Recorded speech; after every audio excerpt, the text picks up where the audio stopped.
Hi ಸ್ನೇಹಿತರೆ, ಎಲ್ಲರಿಗೂ ನಮಸ್ಕಾರ. ನೋಡಿ, ಸರ್ಕಾರದಿಂದ ಪ್ರತಿಯೊಂದು ಗೃಹಲಕ್ಷ್ಮಿ ಫಲಾನುಭವಿಗಳಿಗೆ ಸಿಎಂ ಡಿ.ಕೆ. ಶಿವಕುಮಾರ್ ಅವರು ಒಂದು ಮುಖ್ಯವಾದ ಮಾಹಿತಿನ ಕೊಟ್ಟಿದ್ದಾರೆ.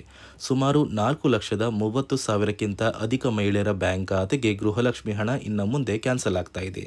ಅದೇ ರೀತಿ ನೀವು ಗೃಹಲಕ್ಷ್ಮಿಗೆ ಮರು ಅರ್ಜಿನ ಹಾಕಬೇಕು ಮತ್ತು ನಿಮ್ಮ ಒಂದು ಹೆಬ್ಬೆರಳನ್ನ ಇಟ್ಟು ಗೃಹಲಕ್ಷ್ಮಿಗೆ ಬಯೋಮೆಟ್ರಿಕ್ನ ಮಾಡಬೇಕು. ಹಾಗಾದರೆ ಮಾತ್ರ ನಿಮ್ಮ ಬ್ಯಾಂಕ್ ಖಾತೆಗೆ ಗೃಹಲಕ್ಷ್ಮಿ ಹಣ ಇನ್ನು ಮುಂದೆ ಬರೋದು. ಈ ಜೂನ್ ತಿಂಗಳು ಮತ್ತು ಜುಲೈ ತಿಂಗಳ ಮೊದಲ ವಾರದಷ್ಟರಲ್ಲಿ ನೀವು ಗೃಹಲಕ್ಷ್ಮಿಗೆ ಮರು ಅರ್ಜಿನ ಹಾಕಬೇಕಾಗುತ್ತೆ. ಹಾಗಾದರೆ ಸರ್ಕಾರದಿಂದ ಯಾಕೆ ಈ ರೀತಿ ಬದಲಾವಣೆಗಳು ಬಂದಿದೆ ಅಂತ ತಿಳಿಸ್ಕೊಡ್ತೀನಿ. ಅದೇ ರೀತಿ ನೋಡಿ ವೀಕ್ಷಕರೇ, ಇಂದು ಬುಧವಾರ ಜೂನ್ 24ರಂದು ಕರ್ನಾಟಕದ ಒಟ್ಟು 25 ಜಿಲ್ಲೆಗಳಿಗೆ ಸರ್ಕಾರದಿಂದ ಬೆಳಗ್ಗೆ 11 ಗಂಟೆಯ ಸಮಯಕ್ಕೆ ಗೃಹಲಕ್ಷ್ಮಿ ಯೋಜನೆಯ 6,000 ಹಣನ ಜಮಾ ಮಾಡ್ತಾ ಇದೆ ಮತ್ತು ರೇಷನ್ ಕಾರ್ಡ್ ದಾರರಿಗೂ ಕೂಡ ಸರ್ಕಾರದಿಂದ 3 ಮುಖ್ಯವಾದ ಹೊಸ ಬದಲಾವಣೆಗಳು ಕೂಡ ಬಂದಿದ್ದು, ಸರ್ಕಾರದಿಂದ ಏನೆಲ್ಲ ಬದಲಾವಣೆಗಳು ಬಂದಿದೆ ಅಂತ ನಾನು ನಿಮಗೆ ಈ ಒಂದು ವಿಡಿಯೋದಲ್ಲಿ ತಿಳಿಸ್ಕೊಡ್ತಾ ಇದ್ದೀನಿ. ಅದಕ್ಕಿಂತ ಮೊದಲು ನೋಡಿ ವೀಕ್ಷಕರೇ, ನೀವೇನಾದ್ರೂ ನನ್ನ ಚಾನೆಲ್ನ ಸಬ್ಸ್ಕ್ರೈಬ್ ಆಗಿಲ್ಲ ಅಂದರೆ ದಯವಿಟ್ಟು ಪ್ರತಿಯೊಬ್ಬರು ಚಾನೆಲ್ನ ಸಬ್ಸ್ಕ್ರೈಬ್ ಮಾಡಿಕೊಂಡು ಹಾಗೆ ವಿಡಿಯೋಗೆ ಒಂದು ಲೈಕ್ನ ಕೊಡಿ. ಹೌದು ವೀಕ್ಷಕರೇ, ಸರ್ಕಾರದಿಂದ ಸಿಎಂ ಡಿ.ಕೆ. ಶಿವಕುಮಾರ್ ಅವರು ಈಗಾಗಲೇ ಗೃಹಲಕ್ಷ್ಮಿ ಯೋಜನೆಯಲ್ಲಿ ಸಾಕಷ್ಟು ರೀತಿಯ ಹೊಸ ಬದಲಾವಣೆಗಳನ್ನ ಜಾರಿಗೆ ತಂದಿದ್ದಾರೆ. ಹೌದು ವೀಕ್ಷಕರೇ, ಸುಮಾರು 4,30,000ಕ್ಕಿಂತ ಅಧಿಕ ಮಹಿಳೆಯರಿಗೆ ಇನ್ನು ಮುಂದೆ ಗೃಹಲಕ್ಷ್ಮಿ ಹಣ ಬರ್ತಾ ಇಲ್ಲ ಮತ್ತು ನೀವು ಹಣ ಪಡಿಬೇಕು ಅಂದರೆ ಗೃಹಲಕ್ಷ್ಮಿಗೆ ಮರು ಅರ್ಜಿನ ಹಾಕಬೇಕು. ಹಾಗಾದರೆ ಮರು ಅರ್ಜಿ ಹಾಕಿಲ್ಲ ಅಂದರೆ ಹಣ ಬರೋದಿಲ್ವಾ ಅಂತ ನೀವು ಕೇಳ್ಬೋದು. ಸದ್ಯಕ್ಕೆ ನಿಮ್ಮ ಬ್ಯಾಂಕ್ ಖಾತೆಗೆ ಹಣ ಬರುತ್ತೆ. ಸೊ ಈ ಜೂನ್ ತಿಂಗಳ ಅಂತ್ಯದಲ್ಲಿ ಸರ್ಕಾರ ಮರು ಅರ್ಜಿ ಹಾಕೋದಕ್ಕೆ ಅವಕಾಶ ಮಾಡಿಕೊಡುತ್ತೆ. ಅಂದರೆ ನೀವು ನಿಮ್ಮ ಒಂದು ಊರಿಗೆ ಹತ್ತಿರವಿರುವ ಒಂದು ಸೇವಾ ಕೇಂದ್ರಕ್ಕೆ ಹೋಗಿ ನಿಮ್ಮ ಒಂದು ಬೆರಳನ್ನ ಇಟ್ಟು ನೀವು ಮರು ಅರ್ಜಿನ ಹಾಕಬೇಕಾಗುತ್ತೆ. ನೀವು ಹೀಗೆ ಮರು ಅರ್ಜಿ ಹಾಕಿದ ನಂತರ ನಿಮ್ಮ ಬ್ಯಾಂಕ್ ಖಾತೆಗೆ ಹಣ ಜಮಾ ಆಗೋದಕ್ಕೆ ಶುರುವಾಗ್ತಾ ಇದೆ. ಆದರೆ ಈ ಜೂನ್ ತಿಂಗಳಲ್ಲೂ ಕೂಡ ನಿಮ್ಮ ಬ್ಯಾಂಕ್ ಖಾತೆಗೆ 6,000 ಹಣನ ಸರ್ಕಾರ ಜಮಾ ಮಾಡ್ತಾ ಇದೆ. ಹೌದು ವೀಕ್ಷಕರೇ, ಫಲಾನುಭವಿಗಳ ಬ್ಯಾಂಕ್ ಖಾತೆಗೆ ಜೂನ್ ತಿಂಗಳ 32ನೇ ಕಂತು, ಮೇ ತಿಂಗಳ 31ನೇ ಕಂತು ಹಾಗೂ ಏಪ್ರಿಲ್ ತಿಂಗಳ ಪೆಂಡಿಂಗ್ ಇರುವ ಹಣ ಏನಾದರೂ ಬರಬೇಕಾಗಿದ್ರೆ ಏಪ್ರಿಲ್ ತಿಂಗಳ 30ನೇ ಕಂತಿನ ಹಣ ಕೂಡ ಜಮಾ ಮಾಡ್ತಾ ಇದ್ದು, ಒಟ್ಟು 6,000 ಹಣನ ನಿಮ್ಮ ಬ್ಯಾಂಕ್ ಖಾತೆಗೆ ಇಂದು ಬುಧವಾರ ಜೂನ್ 24ರಿಂದ ಕರ್ನಾಟಕದ 25 ಜಿಲ್ಲೆಗಳಿಗೆ 2 ಹಂತಗಳಲ್ಲಿ ಬೆಳಗ್ಗೆ ಸುಮಾರು 11 ಗಂಟೆಯ ನಂತರ ಫಲಾನುಭವಿಗಳಿಗೆ ಜಮಾ ಮಾಡ್ತಾ ಇದ್ದು, ಇಲ್ಲಿ ಮೊದಲ ಹಂತದಲ್ಲಿ ಯಾವ ಜಿಲ್ಲೆಗಳಿಗೆ ಹಣ ಬರ್ತಾ ಇದೆ ಅಂದರೆ ಬಾಗಲಕೋಟೆ, ಬೆಳಗಾವಿ, ವಿಜಯಪುರ, ಧಾರವಾಡ, ಗದಗ, ಹಾವೇರಿ, ಉತ್ತರ ಕನ್ನಡ, ಬೆಂಗಳೂರು ನಗರ, ಬೆಂಗಳೂರು ಗ್ರಾಮಾಂತರ, ರಾಮನಗರ, ಚಿಕ್ಕಬಳ್ಳಾಪುರ, ಚಿತ್ರದುರ್ಗ, ದಾವಣಗೆರೆ, ಕೋಲಾರ, ಶಿವಮೊಗ್ಗ. ಅದೇ ರೀತಿ ಎರಡನೆಯ ಹಂತದಲ್ಲಿ ಬಳ್ಳಾರಿ, ಬೀದರ್, ಕಲಬುರಗಿ, ಕೊಪ್ಪಳ, ರಾಯಚೂರು, ಯಾದಗಿರಿ, ವಿಜಯನಗರ, ಚಾಮರಾಜನಗರ, ಚಿಕ್ಕಮಗಳೂರು, ದಕ್ಷಿಣ ಕನ್ನಡ, ಹಾಸನ, ಕೊಡಗು, ಮಂಡ್ಯ, ಮೈಸೂರು, ಉಡುಪಿ ಹೀಗೆ ಸರ್ಕಾರ 3 ತಿಂಗಳ 6,000 ಗೃಹಲಕ್ಷ್ಮಿ ಹಣನ ಜಮಾ ಮಾಡ್ತಾ ಇದೆ. ನಿಮ್ಮ ಬ್ಯಾಂಕ್ ಖಾತೆಗೆ ಹಣ ಬಂದಿಲ್ಲ ಅಂದರೆ ಸರ್ಕಾರ ಗೃಹಲಕ್ಷ್ಮಿ ಹಣನ ನಿಮಗೆ ಕ್ಯಾನ್ಸಲ್ ಮಾಡಿರುವ ಸಾಧ್ಯತೆ ಇದೆ. ಹಾಗಾದರೆ ಸರ್ಕಾರದಿಂದ ಹೇಗೆ ಈ ರೀತಿಯ ಹೊಸ ಬದಲಾವಣೆಗಳು ಬರ್ತಾ ಇದೆ ಅಂತ ನಾನು ನಿಮಗೆ ತಿಳಿಸ್ಕೊಡ್ತಾ ಇದ್ದೀನಿ. ನಿಮ್ಮ ಬ್ಯಾಂಕ್ ಖಾತೆಗೆ ಗೃಹಲಕ್ಷ್ಮಿ ಯೋಜನೆಯ 3 ತಿಂಗಳ 6,000 ಹಣ ಜಮಾ ಆಗಬೇಕು ಅಂದರೆ ನೀವು ಆದಷ್ಟು ಬೇಗ ಗೃಹಲಕ್ಷ್ಮಿಗೆ ಮರು ಅರ್ಜಿನ ಹಾಕೋದು ಕಡ್ಡಾಯ. ಯಾವ ಕಾರಣಕ್ಕೆ ನೀವು ಮರು ಅರ್ಜಿ ಹಾಕಬೇಕು ಅಂತ ಕೂಡ ತಿಳಿಸ್ಕೊಡ್ತಾ ಇದ್ದೀನಿ. ನೋಡಿ ವೀಕ್ಷಕರೇ, ಸುಮಾರು 2ರಿಂದ 3 ಲಕ್ಷಕ್ಕಿಂತ ಅಧಿಕ ಮಹಿಳೆಯರಿಗೆ ಗೃಹಲಕ್ಷ್ಮಿ ಹಣನ ಸರ್ಕಾರ ಕ್ಯಾನ್ಸಲ್ ಮಾಡಿದೆ. ಯಾಕಂದರೆ ಈ 3 ಲಕ್ಷಕ್ಕಿಂತ ಅಧಿಕ ಫಲಾನುಭವಿಗಳ ಬ್ಯಾಂಕ್ ಖಾತೆಗೆ ಪ್ರತಿ ತಿಂಗಳು ಗೃಹಲಕ್ಷ್ಮಿ ಹಣ ಜಮಾ ಆಗ್ತಾ ಇತ್ತು. ಸುಮಾರು ಸಾಕಷ್ಟು ಫಲಾನುಭವಿಗಳು ಮರಣ ಹೊಂದಿದ್ದಾರೆ. ಆ ಮರಣ ಹೊಂದಿರುವ ಫಲಾನುಭವಿಗಳ ಒಂದು ಸಂಖ್ಯೆ 2 ಲಕ್ಷಕ್ಕಿಂತ ಜಾಸ್ತಿ ಇದೆ. ಇದೇ ಕಾರಣಕ್ಕೆ ಪ್ರತಿ ಫಲಾನುಭವಿಗಳು ಗೃಹಲಕ್ಷ್ಮಿಗೆ ಮರು ಅರ್ಜಿನ ಹಾಕಿ ನಿಮ್ಮ ಬ್ಯಾಂಕ್ ಖಾತೆಗೆ ನೀವು ಹಣ ಪಡಿಬೇಕು.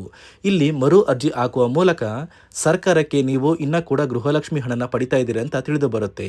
ಮತ್ತು ಯಾರೆಲ್ಲ ಫಲಾನುಭವಿಗಳು ಮರು ಅರ್ಜಿನ ಹಾಕೋಲ್ಲ ಅಂತಹ ಫಲಾನುಭವಿಗಳ ಒಂದು ಹೆಸರನ್ನ ಗೃಹಲಕ್ಷ್ಮಿ ಯೋಜನೆಯ ಅರ್ಹರ ಪಟ್ಟಿಯಿಂದ ಸರ್ಕಾರ ಕ್ಯಾನ್ಸಲ್ ಮಾಡುತ್ತೆ. ಸರ್ಕಾರಕ್ಕೆ 2 ಲಕ್ಷಕ್ಕಿಂತ ಅಧಿಕ ಮಹಿಳೆಯರು ಮರಣ ಹೊಂದಿರೋದು ತಿಳಿದು ಬಂದಿದೆ. ಇದೇ ಕಾರಣಕ್ಕೆ ಈ ಜೂನ್ ತಿಂಗಳಲ್ಲಿ ಸರ್ಕಾರದಿಂದ ನೇಮಕಗೊಂಡಿರುವ ಕೆಲವು ಅಧಿಕಾರಿಗಳು ನಿಮ್ಮ ಮನೆ ಬಾಗಿಲಿಗೆ ಬಂದು ಪ್ರತಿ ಫಲಾನುಭವಿಗಳ ಒಂದು ದಾಖಲಾತಿಗಳನ್ನ ಮರುಪರಿಶೀಲನೆ ಮಾಡಿ ಮತ್ತೆ ಅರ್ಜಿನ ಹಾಕ್ಸ್ಕೊಂಡು ಹೋಗ್ತಾರೆ. ನಂತರ ನಿಮ್ಮ ಬ್ಯಾಂಕ್ ಖಾತೆಗೆ 3 ತಿಂಗಳ 6,000 ಹಣ ಬರುತ್ತೆ. ಅದೇ ರೀತಿ ಇನ್ನು ಮುಂದೆ ಪ್ರತಿ ವರ್ಷವೂ ಕೂಡ ನೀವು ವರ್ಷದ ಕೊನೆಯಲ್ಲಿ ಗೃಹಲಕ್ಷ್ಮಿಗೆ ನೀವು ಹೊಂದಿರುವ ಲೈಫ್ ಸರ್ಟಿಫಿಕೇಟ್ನ ಕೊಟ್ಟು ಅರ್ಜಿನ ಹಾಕಿದ್ರೆ ಮಾತ್ರ ಆ ಒಂದು ವರ್ಷದಲ್ಲಿ ಪ್ರತಿ ತಿಂಗಳು ಗೃಹಲಕ್ಷ್ಮಿ ಯೋಜನೆಯ 6,000 ಹಣ ಬರುತ್ತೆ. ಈಗಾಗಲೇ ಫಲಾನುಭವಿಗಳಿಗೆ ಗೃಹಲಕ್ಷ್ಮಿ ಹಣ ಜಮಾ ಆಗೋದಕ್ಕೆ ಸ್ಟಾರ್ಟ್ ಆಗಿದೆ. ಆದಷ್ಟು ಬೇಗ ಈ ಜೂನ್ ತಿಂಗಳಲ್ಲಿ ಪ್ರತಿಯೊಬ್ಬರು ಗೃಹಲಕ್ಷ್ಮಿಗೆ ಮರು ಅರ್ಜಿನ ಹಾಕಿ ಈ ಒಂದು ಹಣನ ಪಡ್ಕೊಳ್ಳಿ. ಮತ್ತು ಸರ್ಕಾರ ಈ ಗೃಹಲಕ್ಷ್ಮಿ ಹಣಕ್ಕೆ ಕೆಲವು ನಿಯಮಗಳನ್ನ ಕೂಡ ಜಾರಿಗೆ ತಂದಿದೆ. ಅದೇ ರೀತಿ ರೇಷನ್ ಕಾರ್ಡ್ ಹೊಂದಿರುವ ಪ್ರತಿಯೊಂದು ಕಾರ್ಡ್ದಾರರಿಗೂ ಕೂಡ ಸರ್ಕಾರ 3 ಮುಖ್ಯವಾದ ಭರ್ಜರಿ ಗುಡ್ ನ್ಯೂಸ್ನ ಕೊಟ್ಟಿದ್ದು, ಮೊದಲ ಒಂದು ಗುಡ್ ನ್ಯೂಸ್ ಬಂದು ಸರ್ಕಾರ ಹೊಸ ರೇಷನ್ ಕಾರ್ಡ್ಗೆ ಅರ್ಜಿನ ಸ್ವೀಕಾರ ಮಾಡ್ತಾ ಇದೆ. ನೀವು ಕೂಡ ಹೊಸ ರೇಷನ್ ಕಾರ್ಡ್ನ ಪಡಿಬೇಕು ಅಂದರೆ ಆದಷ್ಟು ಬೇಗ ಅರ್ಜಿನ ಹಾಕಿ. ಅದೇ ರೀತಿ ಎರಡನೆಯ ಒಂದು ಗುಡ್ ನ್ಯೂಸ್ ಬಂದು ನೋಡಿ ವೀಕ್ಷಕರೇ, ನಿಮ್ಮ ಒಂದು ರೇಷನ್ ಕಾರ್ಡ್ಗೆ ಸರ್ಕಾರದಿಂದ ಈ ಜೂನ್ ತಿಂಗಳಲ್ಲಿ 3 ತಿಂಗಳಿಗೆ ಬರುವಂತಹ 15 ರೀತಿಯ ಆಹಾರ ಪದಾರ್ಥಗಳನ್ನ ಸರ್ಕಾರ ಉಚಿತವಾಗಿ ಕೊಡ್ತಾ ಇದೆ. ಈ ಜೂನ್ ತಿಂಗಳಲ್ಲಿ ಸಿಗಬೇಕಾಗಿರುವಂತಹ ಇಂದಿರಾ ಕಿಟ್ ಮತ್ತು ಮೇ ತಿಂಗಳಲ್ಲಿ ನಿಮಗೆ ಬರಬೇಕಾಗಿರುವಂತಹ ಒಂದು ಇಂದಿರಾ ಕಿಟ್, ಅದೇ ರೀತಿ ಏಪ್ರಿಲ್ ತಿಂಗಳಲ್ಲೂ ಕೂಡ ನಿಮ್ಮ ಒಂದು ರೇಷನ್ ಕಾರ್ಡ್ಗೆ ಇಂದಿರಾ ಕಿಟ್ನ ಕೊಟ್ಟಿಲ್ಲ. ಒಟ್ಟು 3 ತಿಂಗಳ 15 ಆಹಾರ ಪದಾರ್ಥಗಳನ್ನ ಸರ್ಕಾರ ಪ್ರತಿ ಕಾರ್ಡ್ದಾರರಿಗೆ ವಿತರಣೆ ಮಾಡ್ತಾ ಇದೆ. ಮೂರನೆಯ ಒಂದು ಗುಡ್ ನ್ಯೂಸ್ ಬಂದು ಇನ್ನು ಮುಂದೆ ನೀವು ಉಚಿತ ಅಕ್ಕಿ ಪಡಿಬೇಕು ಅಂದರೆ ಆ ಒಂದು ಬಯೋಮೆಟ್ರಿಕ್ ಮಷಿನ್ ಮೇಲೆ ಬೆರಳಿಡುವಂತಹ ಅವಶ್ಯಕತೆ ಇಲ್ಲ. ಯಾಕಂದರೆ ಇದೀಗ ಸರ್ಕಾರ ನಿಮ್ಮ ಒಂದು ಬೆರಳು ಆ ಒಂದು ಮಷಿನಲ್ಲಿ ಎಂಟ್ರಿ ಆಗಿಲ್ಲ ಅಂದರೂ ಕೂಡ ಆ ಒಂದು ಅಧಿಕಾರಿಗಳು ಪುಸ್ತಕದಲ್ಲಿ ನಿಮ್ಮ ಒಂದು ಹೆಸರನ್ನ ಬರ್ಕೊಂಡು ನಿಮ್ಮ ಕಾರ್ಡಿಗೆ ಅಕ್ಕಿನ ಕೊಡಬೇಕು ಅಂತ ಸರ್ಕಾರ ಆದೇಶ ಕೊಟ್ಟಿದ್ದು, ಈ 3 ಗುಡ್ ನ್ಯೂಸ್ನ ಪ್ರತಿಯೊಂದು ಫಲಾನುಭವಿಗಳಿಗೆ ಸರ್ಕಾರ ಕೊಡ್ತಾ ಇದೆ. ಇದರ ಜೊತೆಗೆ ನಿಮ್ಮ ಬ್ಯಾಂಕ್ ಖಾತೆಗೆ ಗೃಹಲಕ್ಷ್ಮಿ ಯೋಜನೆಯ ಹಣ ಇನ್ನು ಮುಂದೆ ಬರಬೇಕು ಅಂದರೆ 5 ರೀತಿಯ ಹೊಸ ನಿಯಮಗಳನ್ನ ನೀವು ಪಾಲಿಸಬೇಕು ಅಂತ ಸರ್ಕಾರ ಆದೇಶ ಕೊಟ್ಟಿದೆ. ಅದೇ ರೀತಿ ನೋಡಿ ಸ್ನೇಹಿತರೆ, ಈ ಬಾರಿ ಸುಮಾರು 3 ಲಕ್ಷಕ್ಕಿಂತ ಅಧಿಕ ಫಲಾನುಭವಿಗಳ ಬ್ಯಾಂಕ್ ಖಾತೆಗೆ ಸರ್ಕಾರ ಗೃಹಲಕ್ಷ್ಮಿ ಯೋಜನೆಯ ಹಣನ ಜಮಾ ಮಾಡ್ತಾ ಇಲ್ಲ. ಕಾರಣ ಏನು ಅಂದರೆ ನಿಮ್ಮ ಬ್ಯಾಂಕ್ ಖಾತೆಗೆ ಡೆಬಿಟ್ ಮೂಲಕ ಹಣ ಜಮಾ ಮಾಡುವಂತಹ ಸಂದರ್ಭದಲ್ಲಿ ಸರ್ಕಾರ ಸಾಕಷ್ಟು ಫಲಾನುಭವಿಗಳ ಒಂದು ಬ್ಯಾಂಕ್ ಖಾತೆಗೆ ಹಣ ಜಮಾ ಮಾಡೋದನ್ನು ಕ್ಯಾನ್ಸಲ್ ಮಾಡಿದೆ. ಯಾಕಂದರೆ ಇತ್ತೀಚೆಗೆ ಹಣಕಾಸು ಇಲಾಖೆ ಜಾರಿಗೆ ತಂದಿರುವ 5 ನಿಯಮಗಳ ಆಧಾರದ ಮೇಲೆ ಪ್ರತಿಯೊಂದು ಫಲಾನುಭವಿಗಳಿಗೆ ಸರ್ಕಾರ ಈ ಒಂದು ಹಣನ ಜಮಾ ಮಾಡ್ತಾ ಇದ್ದು, ಯಾರೆಲ್ಲ ಫಲಾನುಭವಿಗಳು ಈ ನಿಯಮಗಳನ್ನ ಪಾಲಿಸಿಲ್ಲ ನಿಮ್ಮ ಬ್ಯಾಂಕ್ ಖಾತೆಗೂ ಕೂಡ ಹಣ ಜಮಾ ಆಗೋದಿಲ್ಲ.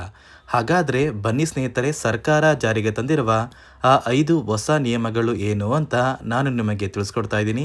ನೋಡಿ ಸ್ನೇಹಿತರೆ, ಮೊದಲನೆಯ ಒಂದು ನಿಯಮ ಬಂದು ಸಾಕಷ್ಟು ಫಲಾನುಭವಿಗಳು ಹೊಂದಿರುವಂತಹ ಒಂದು ರೇಷನ್ ಕಾರ್ಡ್ ಏನಿದೆ ಆ ಒಂದು ರೇಷನ್ ಕಾರ್ಡ್ನ ಮನೆಯ ಸದಸ್ಯರ ಪ್ರತಿಯೊಬ್ಬರ ಒಂದು ಆಧಾರ್ ಕಾರ್ಡ್ನ ನಿಮ್ಮ ರೇಷನ್ ಕಾರ್ಡ್ಗೆ ಕಡ್ಡಾಯವಾಗಿ ಲಿಂಕ್ ಮಾಡಿಸ್ಬೇಕು. ಅಂದರೆ ಈ ಒಂದು ಲಿಂಕ್ ಮಾಡಿಸುವಂತಹ ಒಂದು ಪ್ರೊಸೀಜರ್ಗೆ ಸರ್ಕಾರ KYC ಅಂತ ಕರೀತಾರೆ. ನಿಮ್ಮ ರೇಷನ್ ಕಾರ್ಡ್ಗೆ ಇನ್ನೂ ಸಹ KYC ಆಗಿಲ್ಲ ಅಂದರೆ ನಿಮ್ಮ ಬ್ಯಾಂಕ್ ಖಾತೆಗೆ ಸರ್ಕಾರ ಮುಂದಿನ ದಿನಗಳಲ್ಲಿ ಗೃಹಲಕ್ಷ್ಮಿ ಯೋಜನೆಯ ಹಣನ ಕ್ಯಾನ್ಸಲ್ ಮಾಡುತ್ತೆ. ಅದೇ ರೀತಿ ಎರಡನೆಯ ಒಂದು ನಿಯಮ ಬಂದು ಸಾಕಷ್ಟು ಫಲಾನುಭವಿಗಳು ಕಳೆದ 3 ತಿಂಗಳಿಂದ ಸರ್ಕಾರದಿಂದ ಬರ್ತಾ ಇರುವಂತಹ ಒಂದು ರೇಷನ್ ಏನಿದೆ ಅಂದರೆ ಉಚಿತ ಅಕ್ಕಿ ಏನಿದೆ ಈ ಒಂದು ರೇಷನ್ನ ಪಡ್ಕೋತಾ ಇಲ್ಲ. ಒಂದು ವೇಳೆ ಕಳೆದ 3 ತಿಂಗಳಿಂದ ನೀವು ರೇಷನ್ನ ಪಡ್ಕೊಂಡಿಲ್ಲ ಅಂದರೆ ಸರ್ಕಾರ ನಿಮ್ಮ ಬಳಿ ಇರುವಂತಹ ಒಂದು ರೇಷನ್ ಕಾರ್ಡ್ನ ಕ್ಯಾನ್ಸಲ್ ಮಾಡುತ್ತೆ.